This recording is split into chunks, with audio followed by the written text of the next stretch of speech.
As we leave the warmer activities behind, such as swimming, fishing, and hiking, environmental volunteer groups are staying active by continuing an ongoing process of cleaning up garbage and other debris along Oak Creek Canyon.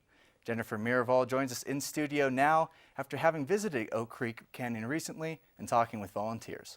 Jen? That's right. This past Saturday, I met with members of the Oak Creek Watershed Council to lend a hand along some of the most trafficked parts of the creek and learn about mitigation efforts to eliminate E. coli contaminants from the water system.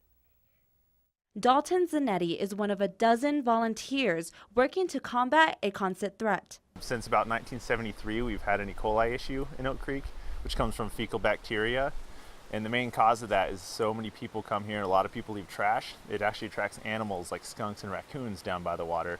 Then they go to the bathroom, that gets in the water, and then pretty soon people can get sick from the high levels of fecal bacteria. So our main goal is to reduce that amount of trash, which would in turn reduce the amount of E. coli that we see down in the creek. Oak Creek is a 47-mile stretch of water that runs along the town of Sedona. Many tourists and visitors flock to the waters for a unique Arizona getaway in the summer, fall, and spring months. But aside from the beach towel and swimsuit, not everything that is brought in is packed out. What is left behind ranges from wrappers to empty bottles to food waste and even diapers. These items go through a trickle-down journey that starts with wildlife consumption and results in E. coli water contamination. A good rule of thumb, though, is if it has rained recently and you can't see more than like a foot or two into the water, and there's really turbid, there's a lot of sediments in the water, then chances are it's going to be pretty high in E. coli. When the winter snow and summer rains flood the canyon, the E. coli tends to be picked up and carried downstream. This particular bacteria is an indicator for other harmful pathogens. We test for E. coli, and when there's high E. coli, that means that there's really high like giardia or cryptosporidium or other sorts of bacteria that can make you really sick, or other pathogens in the water.